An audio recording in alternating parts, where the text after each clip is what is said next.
विधानसभा क्षेत्र से विधायक चुने गए और मंत्री भी रहे हैं। ऐसे में भारतीय जनता पार्टी छोड़ के समाजवादी पार्टी में जा रहे दारा सिंह चौहान।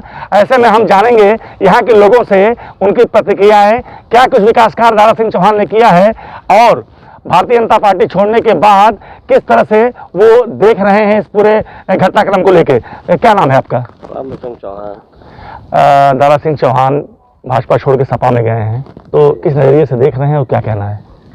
क्या बताया जाए, विकास के नाम पर तो कुछ नहीं हुआ है। यहाँ एक ठी स्कूल का यहाँ फरमाइश भी कराई गई कि ताकि यहाँ राजकीय इंटर कॉलेज बना दिया जाए, राजकीय भी बड़ा स्कूल बना दिया जाए, वो भी नहीं हुआ। एक ठी बीरा चोरी के यहाँ गेट बना है, बस उसके अलावा कुछ विकास नहीं है। ये जो सड़क दिखाई दे रही है यहाँ पर इतना पानी लगता है, लेकिन आज तक इस पर केवल मिट्टी डाली गई है, वो भी गाँव सभा की तरफ से। कितना फायदा मिलेगा सपा में जाने पर उनको? हमें तो उम्मीद नहीं लग रही है कि सपा में उनको फायदा मिलेगा। क्या नाम है आपका? जी मुकेश। दारा सिंह चौहान पार्टी छोड़ी है इन वक्त पे और आप इसी विधानसभा के रहने वाले हैं, इसी क्षेत्र के, तो क्या कुछ कहना चाहेंगे? हम यही कहना चाहेंगे कि मंत्री जी जो आरोप लगा रहे हैं भाजपा पर, वो निराधार आरोप लगा रहे हैं कि हम पिछड़े और दलित की लड़ाई लड़ते थे और सब भाजपा में हमारी सुनवाई नहीं होती थी। ये जो आरोप लगा रहे हैं हम इनको तब सत्य मानते कि जैसे ओम प्रकाश राजभर जी 3 साल पहले भाजपा छोड़ दिए, ऐसे मंत्री जी भी छोड़े होते तो हम मानते कि मंत्री जी पिछड़ों की लड़ाई लड़ते हैं। और ये सरासर भाजपा पे वो गलत आरोप लगा रहे हैं। मंत्री जी पिछड़ी जात के नेता अपने आप को प्रूव कर रहे हैं कि हाँ हम पिछड़ी जात के नेता हैं, मगर मंत्री जी का प्रतिनिधि जो हैं वो शिव प्रकाश उपाध्याय और सुब्बी बाबा हैं। तो हम तो नहीं मानते कि मंत्री जी पिछड़ों की लड़ाई लड़ते हैं। और मंत्री जी का रहा क्षेत्र के प्रति लगाव, तो जैसे जल निगम का पानी आता है दुबारी ग्राम सभा में, वैसे मंत्री जी हैं। 6 महीने में जल निगम का पानी मात्र 2 दिन आया, वैसे मंत्री जी 6 महीने में 2 दिन आते होंगे। वो भी अपने व्यक्तिगत लोगों के पास आते होंगे और कहते हैं कि हम पिछड़ी समाज के नेता हैं और पिछड़ी की लड़ाई लड़ते हैं। ये सरासर गलत कहते हैं। भाजपा छोड़ने पे कितना भाजपा का नुकसान होगा, समाजवादी पार्टी को कितना फायदा होने वाला है? बिल्कुल, भाजपा छोड़ने पे, उनके छोड़ने से भाजपा का कोई नुकसान नहीं होगा और भाजपा फिर से यहाँ विधायक अपना बनाएगी। उतने बड़े तो हम लोग राजनीति में जानकार नहीं हैं, मगर इतना हम जानते हैं कि भाजपा फिर सरकार में आएगी और योगी बाबा ही मुख्यमंत्री बनेंगे। जैसा कि लोगों का कहना है कि दारा सिंह चौहान के भारतीय जनता पार्टी छोड़ने से बहुत कुछ फायदा होने वाला नहीं है और क्षेत्र की जनता कह रही है कि विकास कार्य के नाम पे विकास नहीं हुए हैं। हमारे साथ कुछ और लोग मौजूद हैं, उनकी प्रतिक्रियाएं देखेंगे और जानेंगे कि क्या नाम है आपका? जी, मेरा नाम हीरा प्रसाद है। मैं इसी ग्राम सभा के बगल में मुलाटोलिया गाँव का हूँ। मैं जाति से चमार हूँ।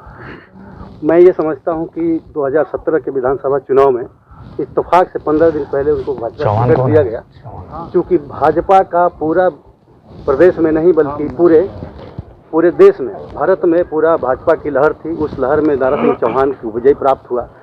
मैं ऐसे मंत्री जी और ऐसे नेताजी को मैं सिरे से खारिज करता हूँ कि अगर उनको, जब बहुजन समाज पार्टी ने शुरुआत में उनको टिकट दिया, उनको सांसद बनाया, उनको राज्यसभा का सदस्य बनाया, इतनी बड़े पोस्ट पर उनको भेजने के बावजूद भी उन्होंने उस पार्टी को छोड़ करके और भाजपा में आ गए। भाजपा में आने के बाद इस साल अपने स्वार्थवश वो जो है सपा में जाना चाहते हैं। तो मुझे लगता है कि यहाँ की जनता, जो मधुबन विधानसभा की जनता, इतनी मूर्ख नहीं है कि उनको बार बार यहाँ से चुनाव जिता करके उनको विधानसभा में भेजेगी या और अन्य किसी भी जो है सभा में भेजेगी। मधुबन विधानसभा की जनता इतनी मूर्ख नहीं है कि बार बार पार्टी बदलने के बावजूद इनको जिताएगी। हमारे साथ कुछ और लोग मौजूद हैं। क्या नाम है आपका? मेरा नाम जयराम सिंह चौहान है और मैं धर्मपुर बिशनपुर देवारा से मैं बिलोंग करता हूँ। ये देवारा का क्षेत्र भी है और ऐसे में यहाँ से आपके विधायक और मंत्री भी रहे दारा सिंह चौहान और इन वक्त उन्होंने पार्टी बदली, तो किस नज़रिए से देख रहे हैं और क्या कुछ कहना है उनके बारे में? देखिए, मैं भारतीय जनता पार्टी का बहुत पुराना कार्यकर्ता हूं और सक्रिय कार्यकर्ता होने के नाते मैं ये कहना चाहता हूं कि उनको पिछली बार जब 2017 के चुनाव में जब हम लोगों ने तन मन लगन मेहनत से उनको जिताने का प्रयास किया, तो वो बार बार कहते हैं कि मैं मोदी लहर में मैं जीत के आया हूँ, आप लोगों का सहयोग नहीं रहा। क्योंकि मैं देवरांचल क्षेत्र से आता हूँ, तो देवरांचल क्षेत्र एक रूरल एरिया से बिलोंग करता है, जहाँ हम घाघरा नदी के किनारे वास करते हैं। बार बार वहाँ बाढ़ ग्रस्त एरिया है चूँकि, और वहाँ बहुत सारी असुविधाएं होती हैं। लेकिन उन्होंने बंधे के दक्षिण तरफ, मतलब कि मधुबन से दक्षिण के तरफ ही उन्होंने जो भी कार्य किया, हल्का फुल्का जो भी कार्य किया उन्होंने किया। लेकिन हमारे देवरांचल क्षेत्र में किसी चौहान, चूँकि देवरांचल क्षेत्र में ही चौहानों का बेल्ट है और ज़्यादा से ज़्यादा जनसंख्या जो है देवरांचल क्षेत्र में ही निवास करती है, लेकिन उन्होंने देवरांचल क्षेत्र में एक ईंट रखने का भी कार्य उन्होंने आज तक नहीं किया। अभी वो सपा में गए हैं, क्या लगता है आपको? मुझे नहीं लगता कि समाजवादी पार्टी में ज्वाइन करने के बाद उनको कुछ मतलब लक्ष्य हासिल होगी जो उनके मन मुताबिक है। और चौहान समाज के लिए देखिए, हर पार्टी में, और पार्टी भी मुझे लगता है कि सामाजिक नेता को तैयार इसलिए करती है कि ताकि वो अपने समाज में जाकर। चौहान समाज क्या सोच रहा है इस समय? इस समय चौहान समाज कुछ नहीं सोच रहा है। चौहान समाज जहाँ था, भारतीय जनता पार्टी का एक बैकबोन की तरह काम करता है और हमेशा बैकबोन की तरह। चौहान समाज भारतीय जनता पार्टी के बैकबोन के रूप में काम करता है और दारा सिंह चौहान के भारतीय जनता पार्टी छोड़ने के बाद